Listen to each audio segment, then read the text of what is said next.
And see, Deborah's on here. Let's see who all's on here. Oh my gosh, a whole bunch of people talking already. That's great.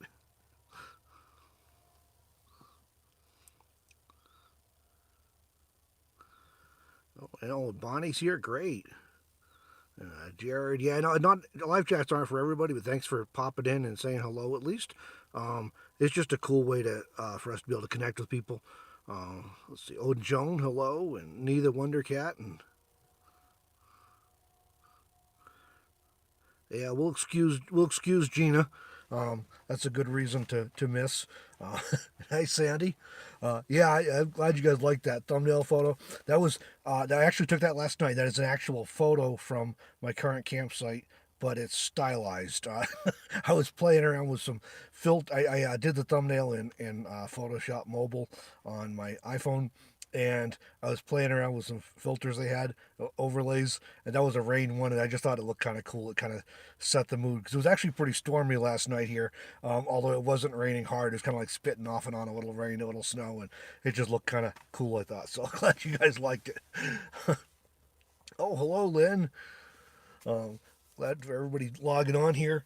I gotta tell you, every time I've been doing this for a year now, since we started doing on Two Meander, I think in May last year, and every time I get ready to hit the go live button, it's a little bit like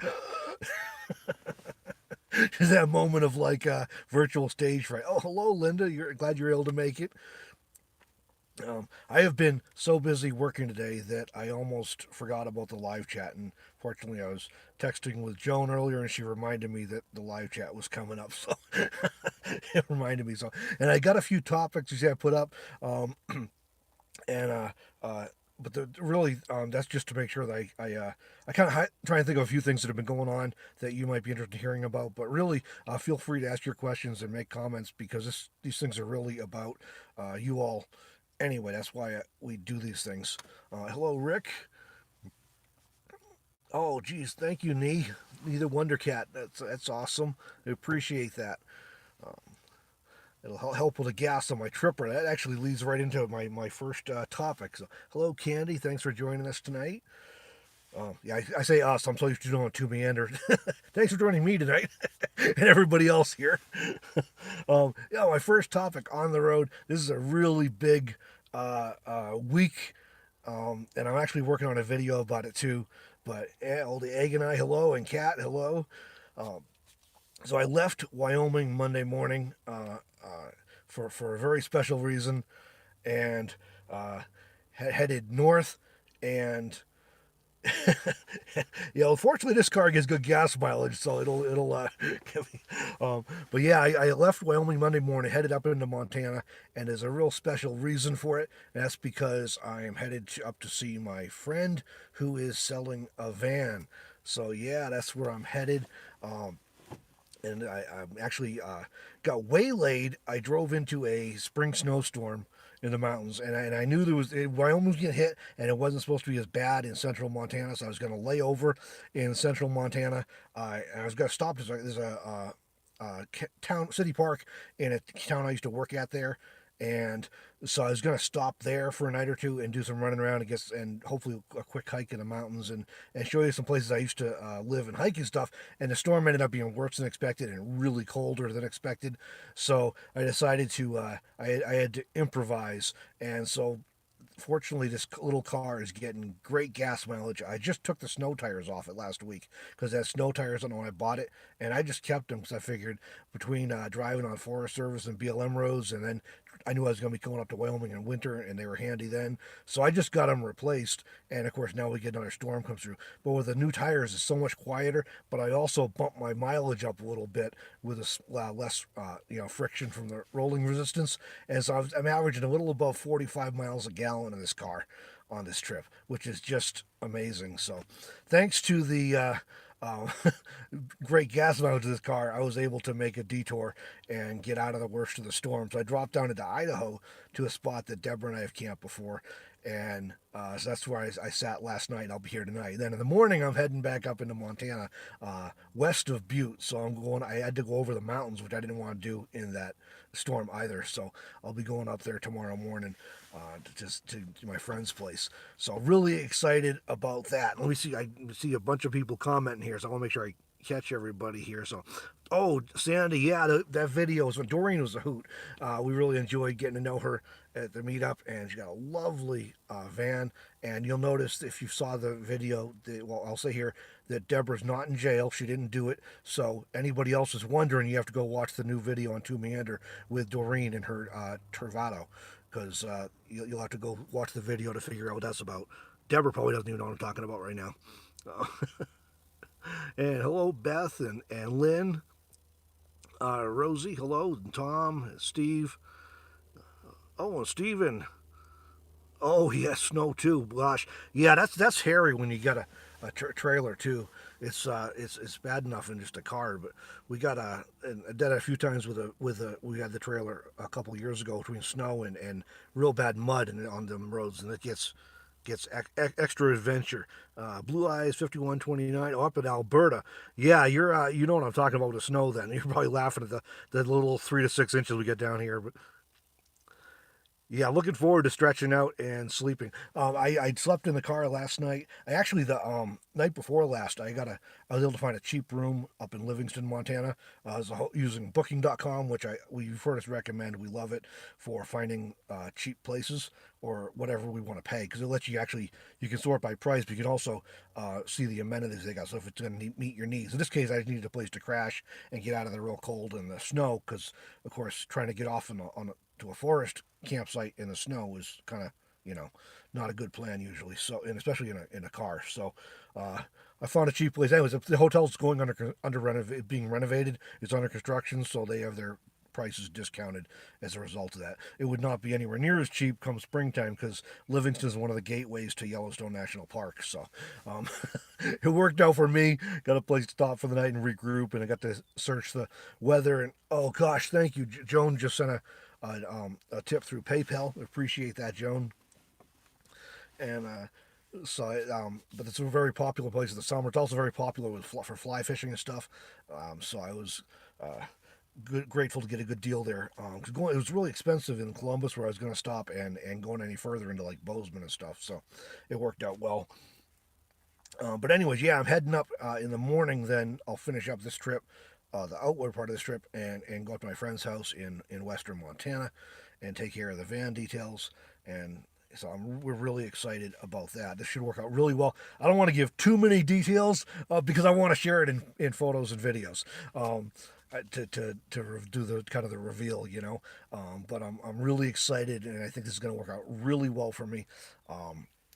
It's a solid van, well maintained, lots of preventative maintenance done on it, low mileage, and it's got he's already, my friend is a talented woodworker, and he's already built out the back end of it. So I think it's gonna work really, really well, and it's gonna meet my needs. And one of the big things I've never been able to have on the road, other than when I was in a cargo trailer, in obviously can't do it in a car, and even in the minivan, and then we couldn't figure out obviously how to do it with two people in a van, is just a dedicated desk workspace, which is such a big deal when you work on a computer every day. So I'm really looking forward to having that in this setup. So that's going to work nicely. But yeah, that spring snowstorm was a little bit of it was supposed to be better in Montana than it was in Wyoming, and it ended up being, I think, about the same. So it just would have been pretty miserable. Now, if I'd had now that's the trade off. The car, it's kind of miserable being stuck in a storm like that in a car, because you can't run heat unless you run your engine, and that's just not a very efficient exchange way to generate heat. So I try not to do that when I'm camping. So I was, glad that now if I had a van or an RV, I would have just toughed it out, and I would have, been able to put some heat in there, and I would have just toughed out the storm. But because this thing got such good gas mileage, I just jigged a little south to a place I knew would have good phone service, and that I would be able to camp, and the weather was going to be more moderate. It was only in the 20s here last night, which is still kind of cold, but it's up in Montana, it was going down to like 18 degrees, and that's getting pretty cold for the gear I've got, anyways. I've done it in the past, but with what I got these days, that's kind of cold, because when you go to the desert for the winter, you don't need quite as heavy of a winter gear. So, oh, hi, Doug. let's see. It is, the van does have a, is not a high top. I think it is, I forget what the right term is, like a mid top or a low high top or something. So yeah, that I'm really thrilled about that as well. Yeah, this car is front wheel drive and it does fairly good in the snow. But you know, you get into the mountains. I mean, it's you know, kind of like all bets are off, and especially like trying to get over the Continental Divide by Butte and stuff with.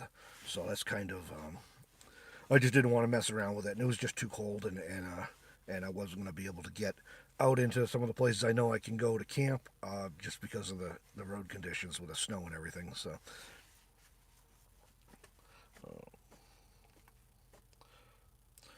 yeah, so that travel also, for those we mentioned earlier about the video on to Meander from with Doreen in the Gerado, uh, that video was supposed to go up Monday, but I ended up traveling long enough on Monday with a snowstorm and everything that I didn't get it done Monday evening.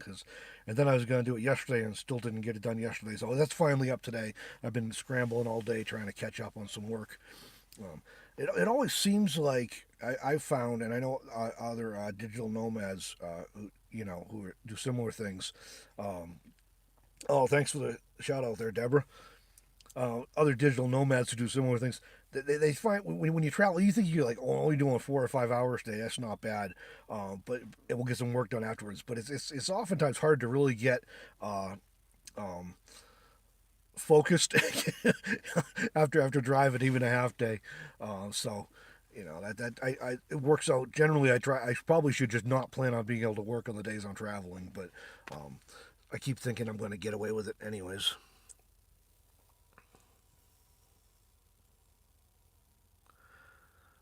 Yeah, you know, I did a Chrysler Town and Country for a well, I think a little over a year or so, a little over a year. I think I was in that, and it worked pretty well. I had the 3.8 V6, um, and it worked really well for me. The only thing, and it was great, was the gas mileage. I averaged 24 to 28 as long as I held it to like 65 on the highway.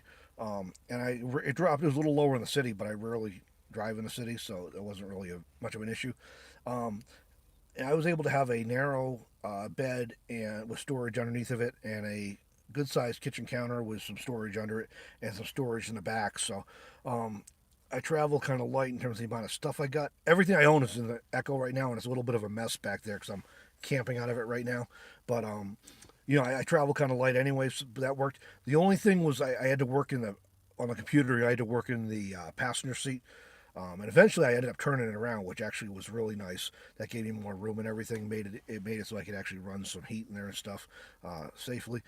But it worked well for me for that. And I actually thought about doing a minivan again this time, but I finally decided if I could do it, I really wanted to have room for a desk space because I find that I'm much more productive.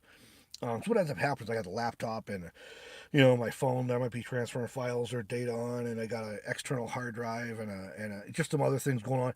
And so I have to, like, I'm always like moving stuff to the passenger seat next to where I sit, and it's just not as efficient as having a desk space where I can sit and work with good ergonomics. And if I'm parked somewhere for like a few days or a week, I can leave stuff out and I don't have to like put it away and take it out all the time. So I'm able to get more done when I have a good place, comfortable place to work at. I'm also finding after a few years of doing this that it's usually my left shoulder. I get, you know, just the ergonomics get to me, put it that way. Um, I get a pretty rough pain going in the shoulder and stuff, just because sitting in terrible positions for too long. You know, you're in a laptop in a car, you end up kind of like hunched, or even in a van, you know, you kind of hunched this way and to try and use the keyboard and everything. So after a while, it's. Thank you, Chuck.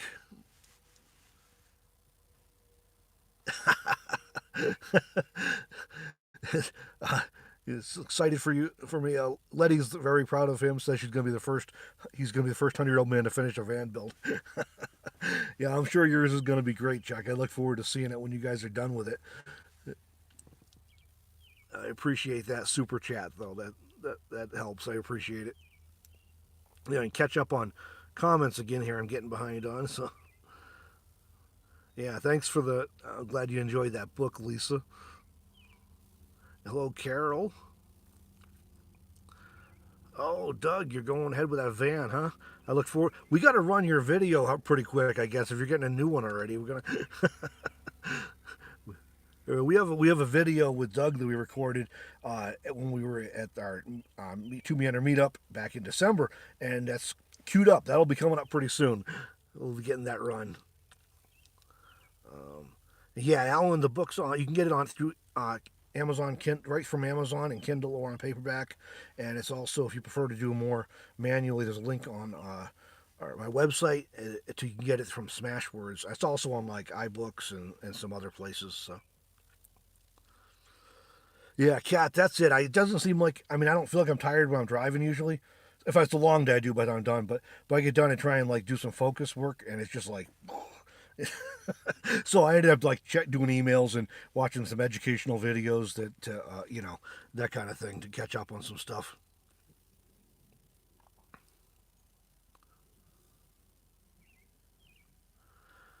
Yeah, Deborah did it. Joan did. I did. He's talking about reading Deborah's book. She did a great job in that book. If you like fiction at all, if you haven't read Deborah's The Journey Begins yet, you definitely want to read that. She did a really good job. I'm looking forward to her getting the next one out so I can read it.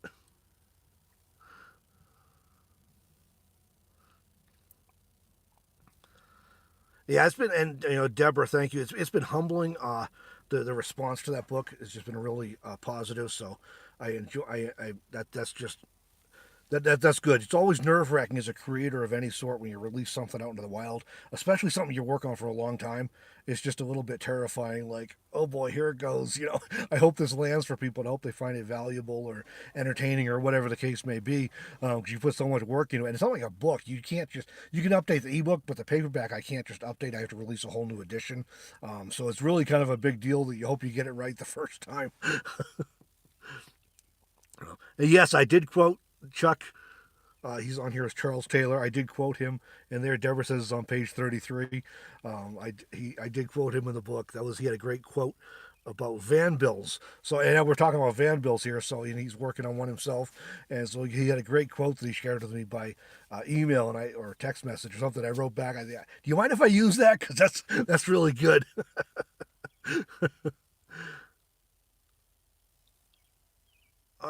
Let's see. M.A. Enriquez. Yes, and I emailed you back earlier.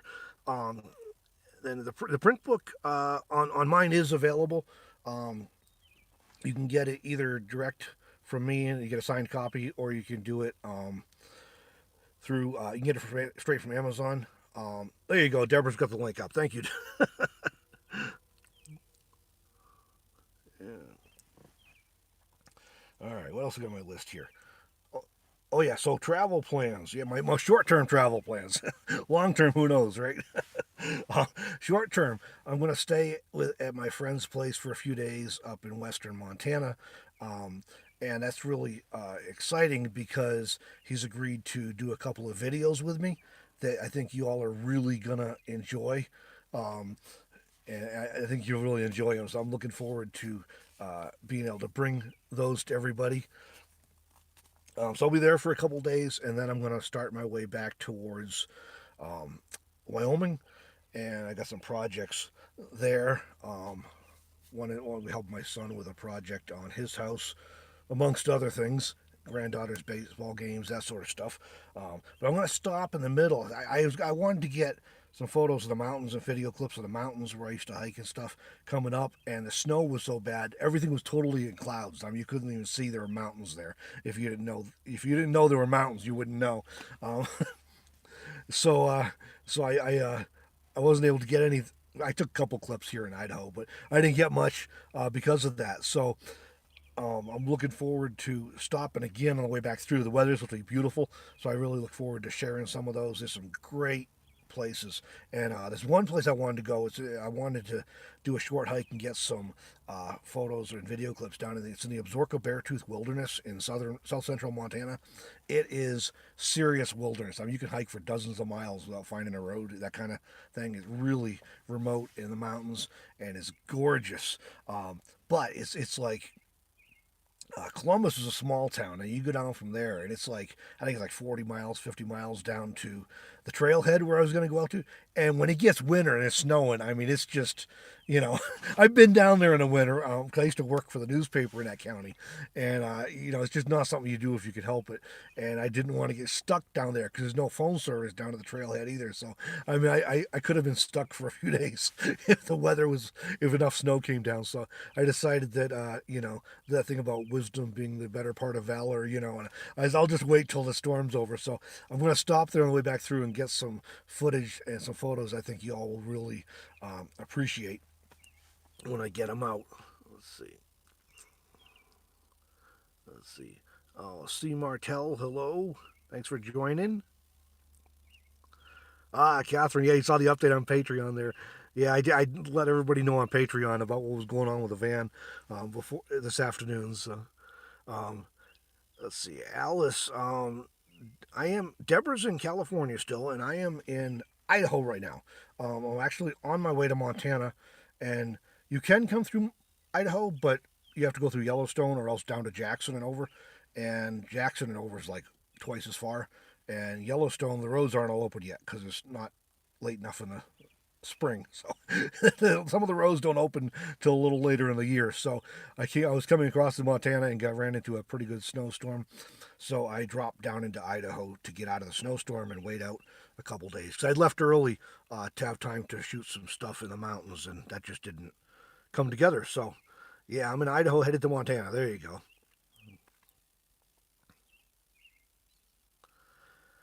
And I heard Colorado got hit pretty good too, Catherine. So let's see.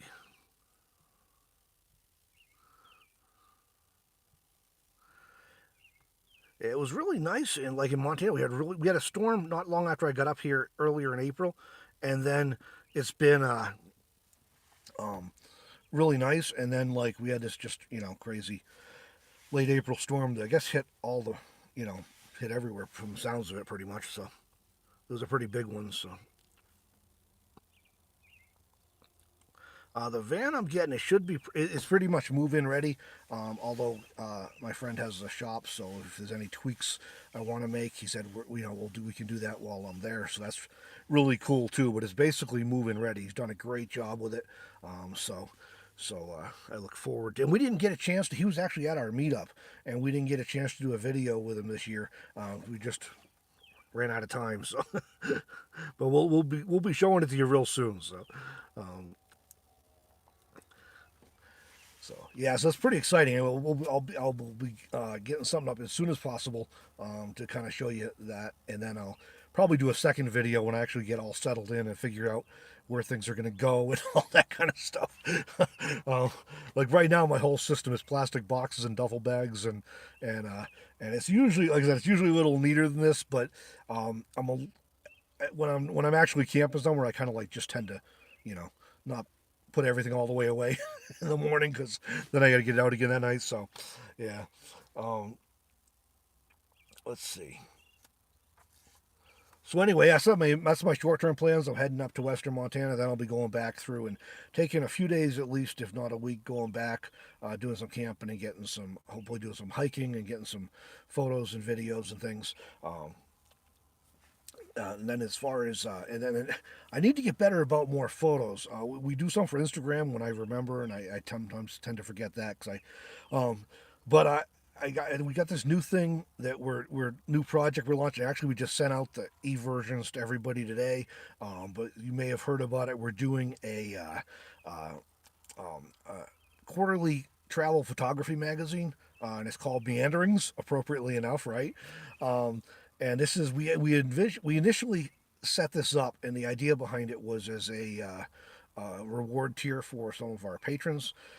So we're doing a PDF version that you can download and also a print version depending on the tiers. But we're also going to make it available for purchase at a reasonable price for anybody that just wants to get it that way. If you're not a patron or you're not at a tier, that's going in.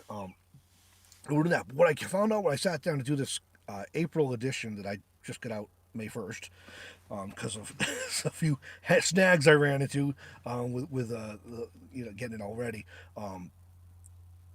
is that I realized we've been a lot of the places we've been the last 6 months or so. I shot a ton of video, but I didn't shoot many photos.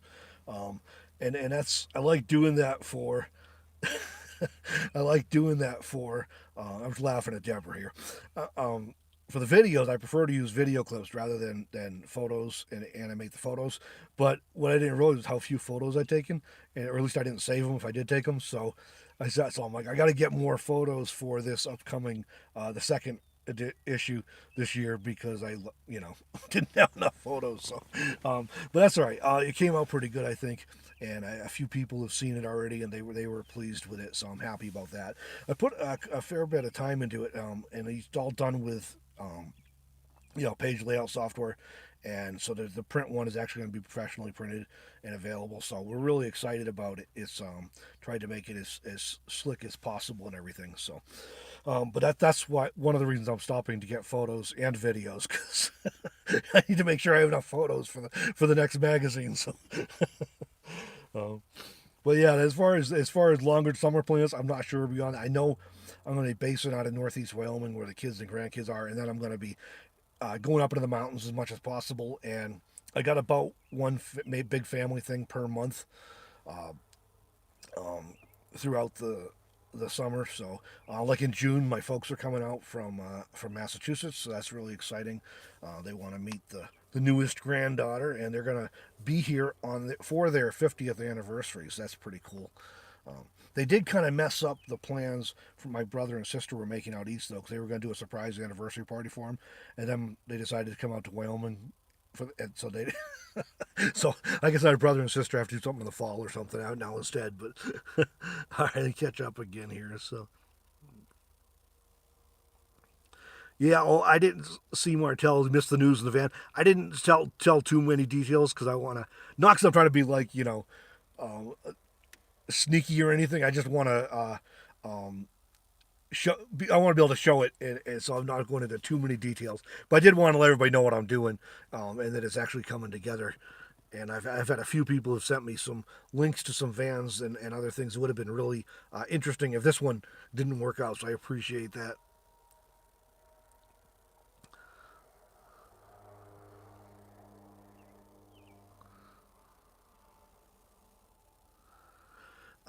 The wild horse video that has when I looked at it earlier, um, I think we were at like 2,100 views, which I mean, compared to like some of our tour videos, isn't all that high, but it's compared to some of our other scenery or nature videos we've done, it actually did pretty well. So we're really happy with that. Um, that's one of those I love doing wildlife videos and nature and scenery videos. But they don't tend to get a ton of views, so we're kind of happy with that one that it did as well as it did. That was a really cool experience, and that only happened because Deborah has much better eyesight than I do apparently. She's looking out the van, and she sees this is like a mile away, literally. She's like, "Oh, look at those horses are running back and forth. What's going on?" And so we, went over and found out what was going on. That was pretty wild, though. That was a really unique experience to be able to have, and we were thrilled we were able to film that and share it. Um, and I suspect part of the reason I was able to get in as close as I did is because we'd walked among that herd before, so they weren't really alarmed to see me there. So that was a lot of fun. And then I found out, I decided I've totally arrived in my career as a filmmaker because my 4-year-old granddaughter, I told her, hey, you want to see the new horse movie we just made? And it's like 7 minutes long, right? This kid sat there mesmerized watching it on the phone, and as soon as it got done, she wanted to watch it again. Uh, so that these kids, even if there's a video of like several of them I'm showing them, as soon as they're onto their cousins or something, they're like, I want to see me. So for her to actually watch it for 7 minutes straight and want to watch it again was like really cool. That was fun.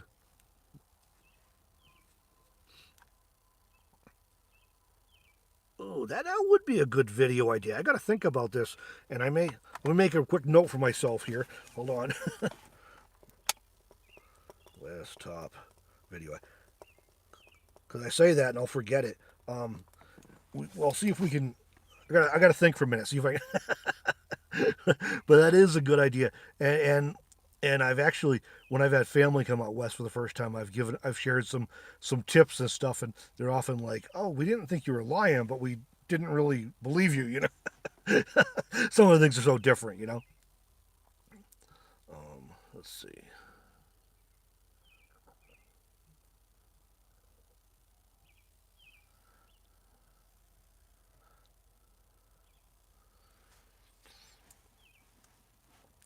Yeah, that horse video was fun, and everybody that watched it really enjoyed it, as far as I'm aware. But it's done better than like we have a couple of other horse videos up that just didn't do. Oh, thanks, Deborah. That just didn't do nearly as well as this one did, even though they're the same horses and stuff. So it was pretty cool. And my granddaughter, though, she was quite concerned. I told her Dee Dee shared her concerns, but she was quite concerned because that poor horse couldn't find his family, and she was she was really worried about that. So yeah, Deborah, I've heard a few people mention this that you should write a love story to go with that wild horse video. So we gotta put you on that. I don't know if that'll fit in your next book or not, but I'm trying to get her to write a short story for the next Meanderings magazine. So here we go. Do you think it's worth 4x4 to camp mostly national forest? It definitely will let you go back further and deeper. But that being said, we've gotten way back in a cargo van and in a minivan and in a so, passenger cars and even in a cargo van hauling a trailer. It just depends on the particular site and on what the conditions are like at a given time. Um, if it rains, it's just mud, and that gets hairy really quick. And sometimes they get enough rain. Sometimes the roads get rutted up really bad. But that's as long as it's dry. It's usually a matter of straddling them and stuff. And but sometimes you get washouts too that are kind of a problem. I think the desert is probably worse for as far as needing 4-wheel drive to get places because you run into sandy areas and washes that are tough, uh, just because of traction. Although, again, I've taken a minivan and a car, and especially the minivan and the cargo van, through some desert places that probably wasn't the best idea, and we made it through. So, but it's especially if the weather's inclement at all or anything, it helps. It does help, and if you, it does let you get further back. Um, but in my experience in the forest, it's unless it's muddy, it's usually more of a ground clearance issue than traction. But when it gets if it gets raining a lot, they don't. It just turns to like soup. So, but the desert's got a lot of sand. That's kind of hairy. So yeah, my very first video on my YouTube channel was about the wild horses in Nevada, and that was a combination of some photos and video clips I had, and it actually spanned a few different days, maybe even a couple of weeks. I'm not sure. We saw them like 3 different times, and so I had some footage that I put together. And that was my first ever video on the channel. I was not in it. I mean, there were several videos in before I got in it, and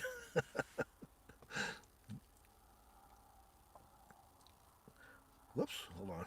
I'm hitting the wrong thing here. Yeah, Doug, that minivan just, I mean, the town and country, it had great traction, and it was nice and stable, and it was wide, so it was nice and stable. The thing that always got, that would eventually get me, that was if it was a ground clearance issue.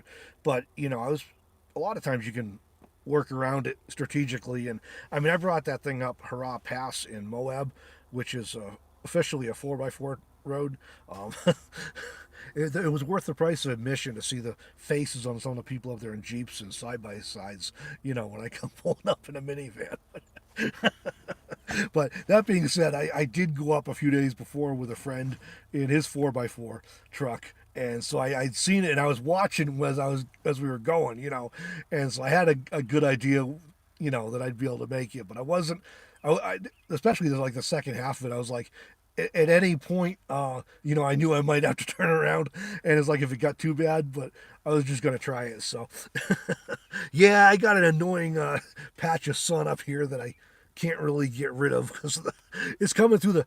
I got the sun, the windshield reflectors up, and there's a gap around the mirror, and it just I've tried moving a little bit.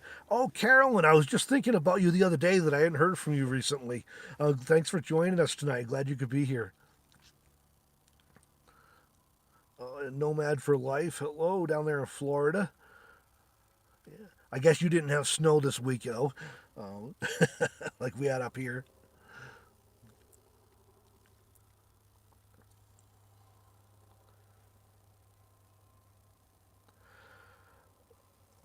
Let's see. No, well, nomads in Wyoming. I run into some, but not as many as you might expect.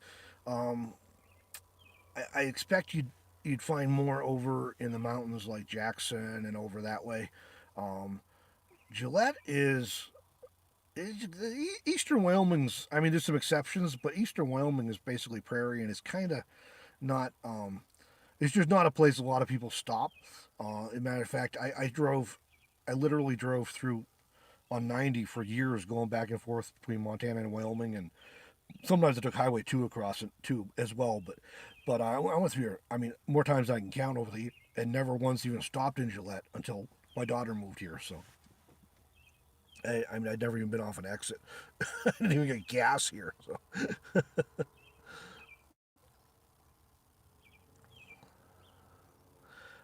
as far as stores, I mean, people in general in Wyoming are pretty friendly. Um, as far as like places to park overnight and stuff, that's kind of a hit and miss. Gillette, the city, officially bans camping anywhere, but people do overnight at Walmart and stuff. But if usually when they'll take actions if you're attracting attention to yourself, like some of the people come through and panhandle or something, and they'll get tossed out of town pretty quick. But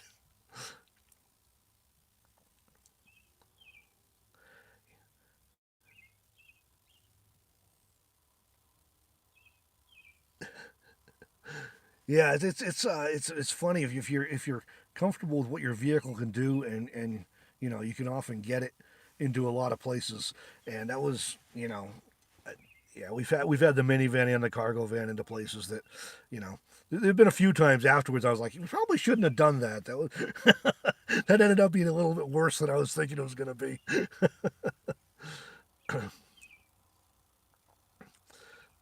Yeah, it's and like Catherine, I mean, Gillette's just kind of it's not a bad city. I don't want to say that. It's just really dull, and there's not a lot of cultural stuff going on. And so you can go like an hour plus east, and you got there's a little patch of the Black Hills National Forest around Sundance. We go over there sometimes, and you can go in an hour, a little over an hour and a half west, and you can go up into the Bighorns from Buffalo or Sheridan, and they're spectacular. But it ends up being a 2 to 3 hour drive to get to wherever you're going to camp because there's not, unlike some of the other places we go in other states, when you go to like the Bighorns, there's towns at the bottom, and then it's like straight up, and so there's no camping to get on top, and so then you get into the phone service problem and stuff. So I'm going to go to the Bighorns this summer again, and we did it once last year. But a lot of stuff from Gillette is just far enough away that you kind of got to go for a few days or a week to make it worthwhile. And trying to find places to camp with phone service in the Black Hills or the Bighorns is really, really tough. It's easier in places like Colorado because you actually have towns at 10,000 feet. And so you can go just outside of town into the national forest, but it's a little bit different. The geography is a little different here, where the towns tend to, and the cell towers then tend to be in the valleys, and then the mountain goes like really steep, and the camping's up on top. So it's kind of there's a lot of great places in Wyoming, but they also are tend to be several hours or more from where I'm at. So I have to be, and I will do some more of that this summer. I just have to plan ahead enough to make it worth getting out of town for a bit.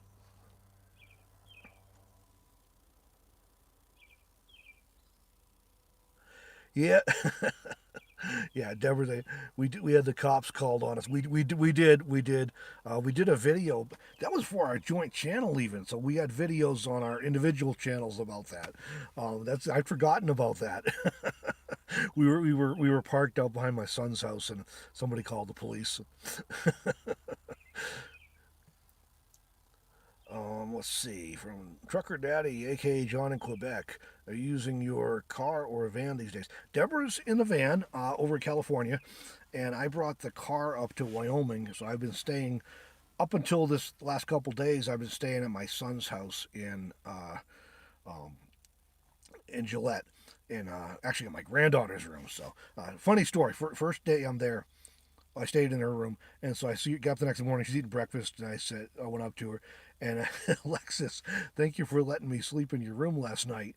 That's what friends do, she says. I mean, I just bust out laughing. I'm like, that's what friends do. She's a unit, so she's the one that Deborah has a whole book full of what she calls Lexiisms, 'cause the stuff Lexi comes up with. She's just a riot. So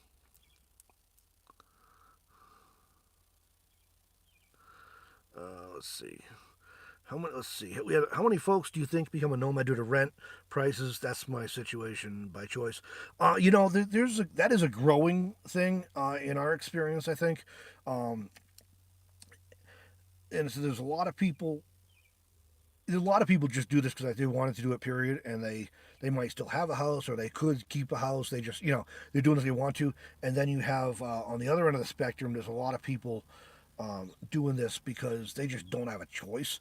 They just didn't have a choice, so they ended up in a vehicle. But there's a whole lot in the middle too who are just kind of like, yeah, you know what, rent is ridiculous or home prices are ridiculous. I'm just stepping off of that, and so I'd love to see some actual numbers on that. But we've met an awful lot of people who share that that's at least a part of the reason, if not a main reason, they're doing this is just because of the cost of housing. And I saw one video not too long ago, and that's what, and it, as you start thinking about the math on it, I mean, the median housing or the average housing price in the U.S. is up to like 1,400 a month now for rent. And I know you can get cheaper in some places and more in others and all that stuff. But you start thinking about even if you're paying 800 or 1,000 a month, that adds up to you get 10 grand or more a year plus utilities. And so if you want to do that and you have the money, that's fine. But if you're kind of like it's just a place to sleep and you're off doing stuff or you want to travel anyways, then it does become a question if it's worth spending that kind of money, or if you could find better things to do with that. So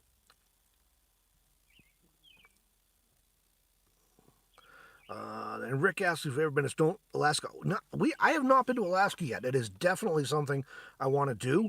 Um, I just need to plan a summer to do it. Right now, I typically go to Wyoming for the summer, so I'd have to rework that to like be in Wyoming in the spring and fall or something, and go to Alaska for the summer. But it's definitely something I want to do. Um,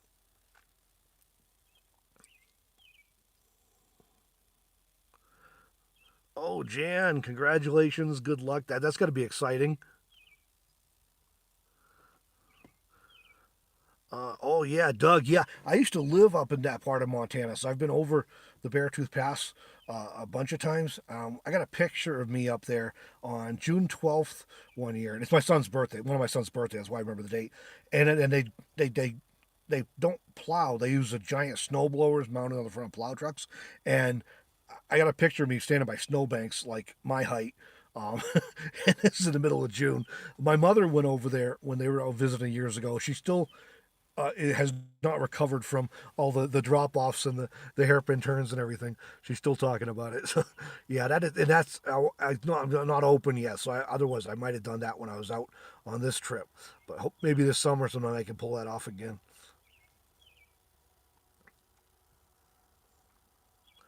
Yeah, Pops is a good friend.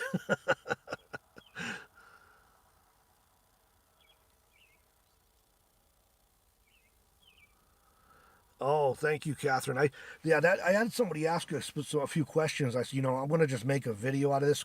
I started to answer in a comment. I'm like, well, this is going to be a long answer. It's going to be like a blog post, and there's I've done it, and we have friends who do it by choice and not by choice, and so yeah, I don't. I just want to be honestly, if you can do a van or an RV, it's gonna be more comfortable for sure.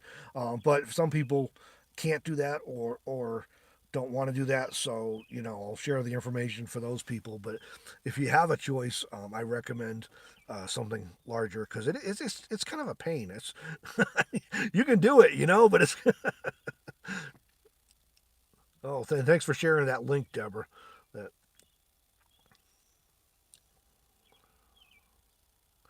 and yeah, Jan, that's I just want to if somebody's gonna do that, whether they want to or have to, I just want them to know what to get into and what you can do to kind of address some of the difficulties and if somebody's I don't want people being surprised because it's easy to think that either things are gonna a situation you haven't done before it's easy to think it's gonna be worse or better than it actually is.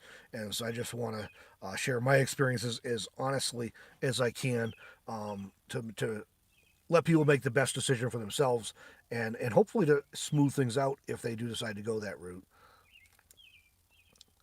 Yeah, Caroline, that's definitely somewhere I want to get up to in Alaska. That a bucket list item for sure. Well, thank you, Lori, and Nomad for Life. I have only been to the Grand Canyon once, and coincidentally, my parents and I was in Wyoming, and my parents were in Massachusetts, but we were all on our way back from Tucson, where one of my sons got married, and so we both happened to be stopping at the Grand Canyon, and they had their RVs, they had a campsite, that they had reservations for. So I just stayed with them that night on my way through. So I have heard that there is some boondocking outside of the park. I am not sure personally where it's at because I haven't and it was pouring rain. That was my original plan was I was going to look for some of that, and it just was pouring rain the night I was there. And then we had like a brief window in the morning. It was nice before the rain came back in again. So I'm afraid I don't know. I know there's some boondocking around there, and there's campgrounds in the park, but yeah, it's a little car for sure. Yeah, whittling down my frustration tolerance. uh, yeah, we actually have these shirts. We do them through Teespring, and I can't remember the exact address off the top of my head. But if you go to Meander.com, our website, it's on. Is it store Deborah or shops? I think it's 2meander.com/store. But if you go to 2meander.com, anyways, in the menu, there's a link for store or shop, and there's a few things on there, like our a link to our books, and there's also a link to our Teespring store, and we have these and like some other ones with Deborah's slogans, like "See you down the road" and Coco. So, so those are there, and we try to keep them as reasonable as we can, considering they're printing like one at a time. Um, there you go, 2meander.com/store. Thank you. And I think they started around $20, and there's hoodies and stuff that are a little more expensive. And they're decent quality. That's what we like about it. And this one's starting to get a little faded, but it's they hold up pretty well. And that's almost all I have for shirts right now is two Meander shirts. Oh yes, Chuck's saying they stayed just outside Grand Canyon too. So yeah, I've heard of people doing it. I just haven't been done it myself. Hello, Marcia and Samantha. Um, so yeah, let's see, Samantha. Um, I do not have a new vehicle yet. That'll be coming tomorrow. So I'm on my way to Western Montana. I have a friend who's selling a van, and I'm going up there. And I got to Central Montana where I was going to shoot some photos and videos and ran into a snowstorm. So I dipped down into Idaho to get out of the worst of that. And tomorrow morning I'll be shooting up to my friend's house, and I will be sharing all the details very very soon. It'll probably be like two different videos, a brief tour and then a full one once I get all settled in and everything. But I want to be able to show you and share it that way rather than trying to talk through too many details. And Guy, yeah, we have stickers too. We have I think four different designs. There's this one and a Coco and a See You Down the Road and a 2 Meander logo, and they'll be on the same page. And if you go to those, there'll be a link to we have a e-store on Gumroad where you can go. The link will take you there, and you can order stickers or books there as well. And there's some books are on Amazon too, but and then we'll get them shipped out to you pronto. So, Oh, Doug, your new van's big enough for a small shower. That is really nice right there. If you can do that, it doesn't bother me when I'm out in like in the backcountry somewhere. But yeah, if you have to camp anywhere around other people, that's really nice to. Or even in the desert where it's so hard to get privacy, you feel like you're in a fishbowl all the time. So, oh, cool. You got one of the jackets, Catherine. That's great.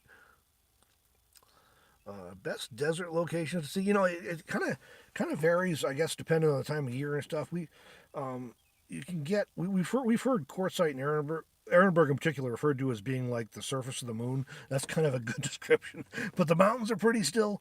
But like you get over like the Super Bloom, that was great over in Southern California. We went to Anza State Park, Desert State Park. There's a few other places it was good, I guess. Um, Saddle Mountain over closer to Phoenix is really nice in the springtime. It gets a lot of green. It's a couple of volcanic cones, so there's a lot of volcanic soil there.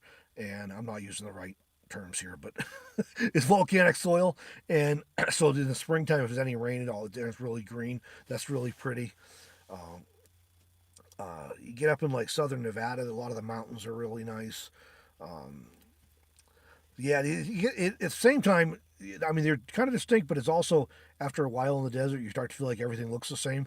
And there's a lot of the places you go are going to be in the valley between and mountains on the sides and stuff. But those are, you get down towards Yuma, and it's more sandy. It still looks sort of like up around along I-10, but it's definitely sandier. And then if you go towards California down there, you go through the sand dunes and stuff. So there's a variety to it.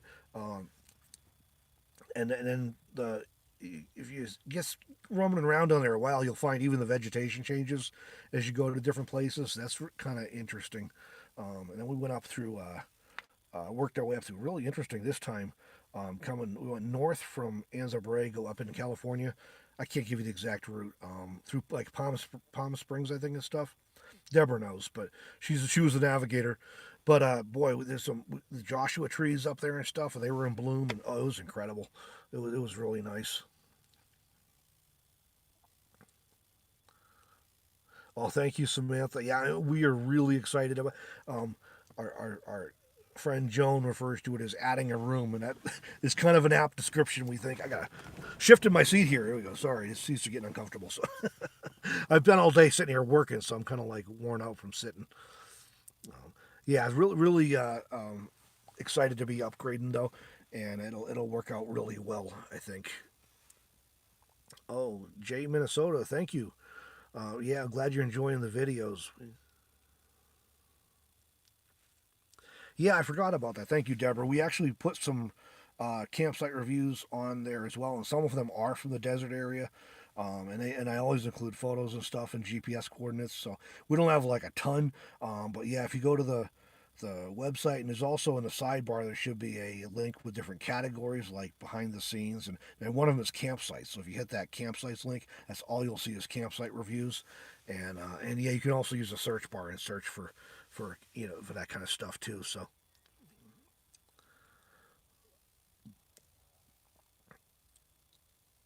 yeah, that was something, Doug. Wasn't I didn't see quartzite turn green, but we were in Pahrump, and I'd never seen grass growing in Pahrump, and even plants that we'd only seen like brown and looking dead when we were there before were starting to come to life. It was pretty cool to see that happen in the desert.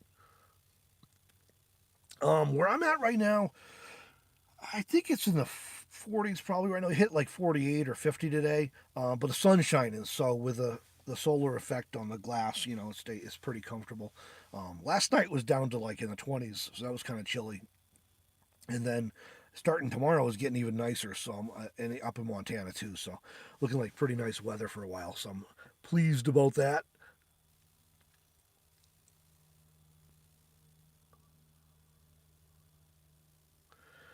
Yellowstone in late June. They can get snow anytime there, but usually late June is probably safe, and July and August. You start like May right now. It's first of May, and a lot of the roads aren't even open yet. But you'll be safe in late June, and that's not to say you won't see snow in the higher elevations, which is kind of cool when you get to watch it. But more than likely, it'll be safe in the park and stuff. It's gorgeous. It's just really cool. I've been there a bunch of times. So we went through last year again, or in the fall, and we actually have couple videos on our Two Meander channel about that. If you want to check those out later, they were fun. We went through with Deborah and everything, and that was a good time. We were only there for a day that time. We were passing through. We were camped on the Tetons, and then we went up through Grand Teton National Park and up to Yellowstone and across and out through West Yellowstone into Montana and then down into Idaho and actually camped at the spot I'm at right now too on that trip, making our way south. Hello, May. Glad you could join us.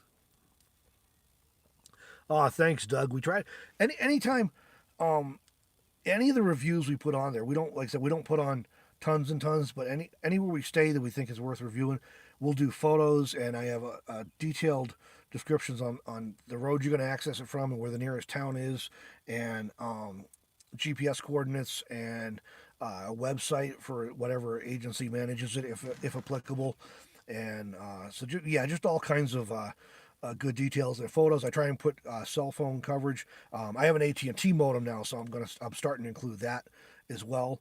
So we just try and provide helpful information. So you can decide if it's somewhere you want to go, and if so, you know what to expect and how to get right there.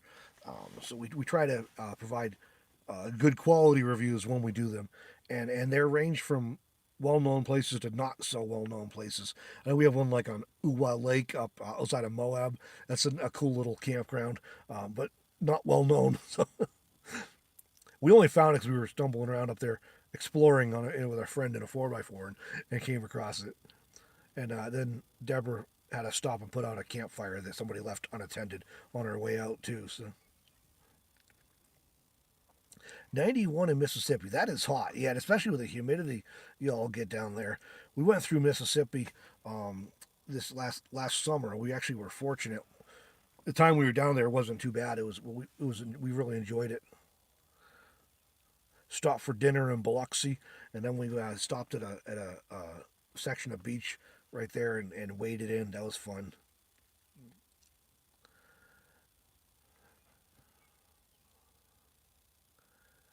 Oh God, 86 in the Smoky Mountains. That is pretty hot for in the mountains. Oh, thanks for sharing those links, Deborah. Yeah, my granddaughter was watching the Beehive Geyser video too. She thought that was pretty cool, but she didn't really believe me it was water. She thought it was like steam or smoke or something.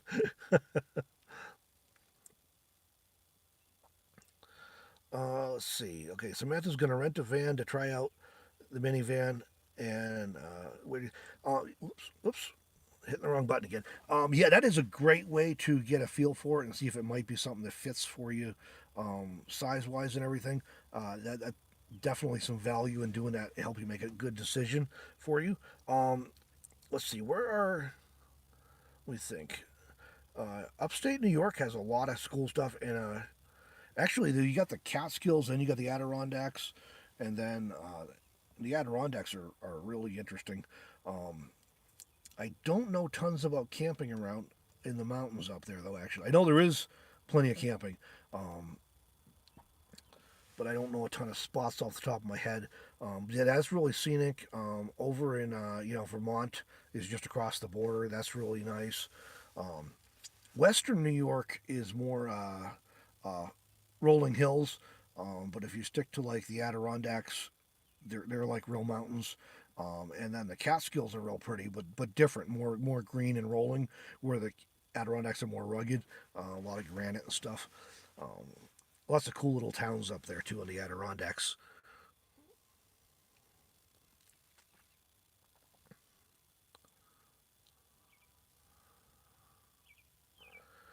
Expectations of nomad life versus reality. That is a good video idea. We could cue that up for one of our. I'm gonna make a quick note here again. So bear with me, everybody. I don't have my trusty assistant. We're doing a 2-1 together. This is where I'd be like, where I'd be writing, and Deborah would be could still be talking to everybody. So, uh,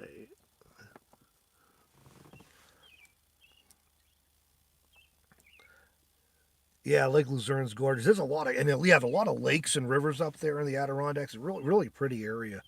Um, Definitely worth checking out. And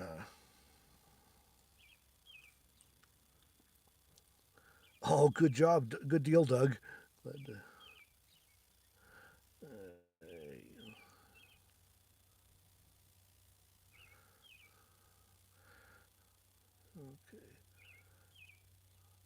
oh, Watkins. Yeah, there's some.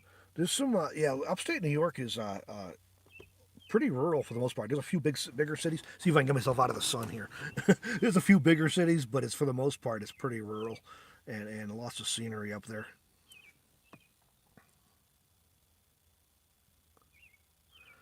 Yeah, that's a Jan. That's it. Every vehicle's got these trade offs, and my thinking is such that I always want to find the best solution, and that's just one of those things that drove me crazy. And finally, after being in a few different things and everything, I figured out there's things that work better for me and better suit my needs and preferences. But there's always the trade offs. There's no perfect.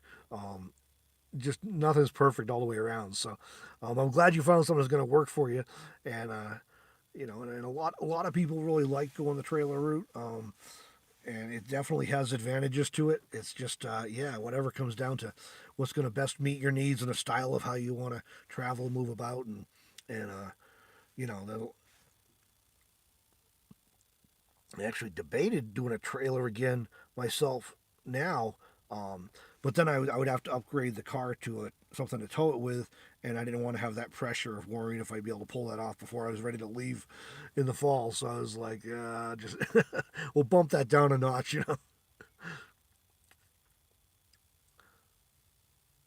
Oh, all right, Deborah. Thanks for joining. I'm glad you could be here tonight, and drive safe back out there. All right, thanks for joining us, Catherine. And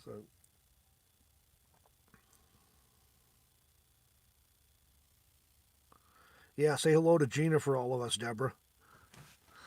All right, yeah, I see a lot of people getting ready to go. It looks like you've been on just over an hour now, so I'm going to try and wind that down. And Samantha, I'll try and think about that. See if I can think of some things to um, share. If you shoot me an email, um, robert.witham@gmail.com, then links, and that's in the description below. If you shoot me an email, I'll try and get back to you with some anything I can think of that I can share with you that might give you some things to think about. They have a pretty active tourism uh, bureau in New York, so that you should be able to find plenty of they should have plenty of information too. But I'll try and think if I can share anything I can think of to that might be helpful to you. I lived upstate for a bunch of years, uh, but it's one of those deals where you live somewhere, so you take road trips somewhere else instead of in your backyard. So kind of one of those. I didn't camp as much as I should have there when I actually lived there. So all right, well I'm gonna go ahead and wrap this up. There, I really appreciate everybody logging on and joining me tonight. It's always a good time to get to interact with everybody and address some of your questions. Oh, thanks, Doug. I appreciate that. And but I gotta go wrap up, do some more work tonight, a little more work tonight before I call it an evening. Um, but I appreciate everybody joining me. Oh, I was gonna show you. This is what I was gonna show you too before I forgot, and I did forget. I'm coming down here. I didn't have an inverter anymore, and because I left it with, I cannibalized mine for Deborah when hers was acting up. Her fan before we got the new one. So I found this cute little inverter, $10 at Walmart. It's not pure sine, obviously, for that price, and pure sine is better, but it's a modified sine, and it actually has one outlet and two USBs. They're kind of close together, so it's hard to get both of them plugged in at the same time. But it allowed me to charge my. I had to run the engine to do it, but it allowed me to recharge the laptop while I was editing that video with Doreen's Travato earlier. So I was like $10. I can't go wrong. I didn't want to spend a lot because I'm getting a van that's got an inverter, and I won't be using this in it. It's just going to sit in the car for as long as I have it still for a backup thing for that. So let's see here. Yeah, so thanks everybody, and yeah, Samantha, I try to do these. This is only the third one I've done. I'm trying to do these every Wednesday evening, 5 Pacific, 8 Eastern, and so yeah, I try to do these every week. There may be some weeks where if I go off into the mountains where I'm not gonna have a signal, and I'll try and post that on social media ahead of time if so. But otherwise, I'm gonna try and do them every week. So yeah, there you go, Beth. That's isn't that the way it works, though? We never see what's in our backyard. But yeah, I did tons of road trips. I just didn't camp as much in upstate New York as I probably should have because there's some great stuff there. I was just always going somewhere else. I did a lot of road trips and drives up through the Adirondacks and even down to the Catskills and stuff. But I just didn't actually camp much because it's a few. You get home in time to go to bed at your own bed. But all right, well, thanks for joining me, everybody. I really appreciate it, and I'll go ahead and sign off on this one. And hopefully I'll get a video up on my channel, a regular video up on my channel this week. It's a little busy with the travel, but I'm going to try. Otherwise, next week should be back to the normal schedule on Meander and on this channel. And I'll be here for Wednesday evening next week. And don't forget, Deborah will be doing a live chat on Monday next week as well. Monday evening, same time. We keep them the same times to make it easy. 5 Pacific,